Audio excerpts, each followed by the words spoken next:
नमस्कार, आप देख रहे हैं सीआईडी न्यूज और मैं हूं आपके साथ ज्योति कनौजिया। आइए नजर डालते हैं खबर की ओर।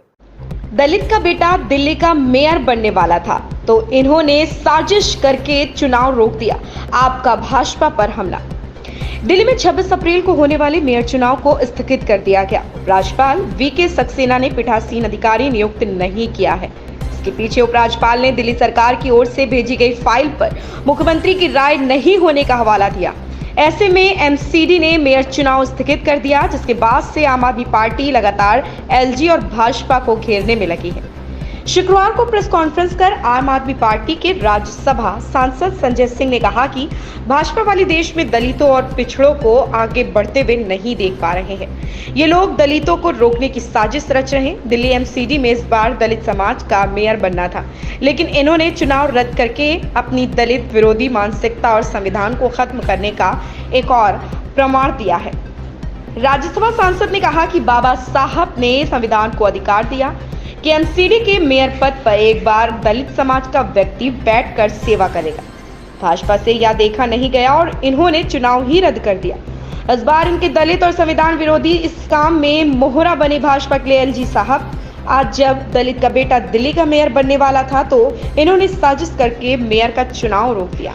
देश में 6 से 7 सरकारें 10 साल में चुनाव खत्म करके, उखाड़ के, तोड़ के, जोड़ के बना ली।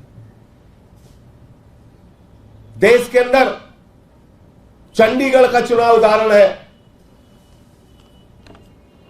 देश के अंदर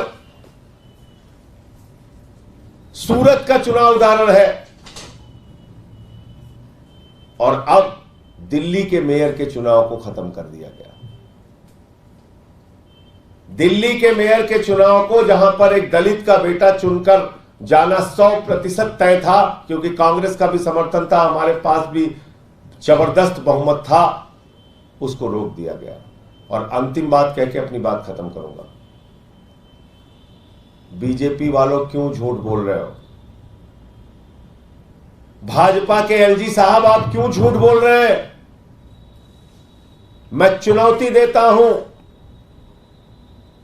मुख्यमंत्री के जेल जाने के बाद एक नहीं अनेक फाइल मंत्रियों ने सीधे एलजी को भेजी और एलजी ने उसको स्वीकृति प्रदान की। बताओ ये सच है कि नहीं? मैं चुनौती दे रहा हूं। बगैर मुख्यमंत्री के मंत्रियों ने सीधे फाइल एलजी के पास भेजी और एलजी ने उसको स्वीकृति दी।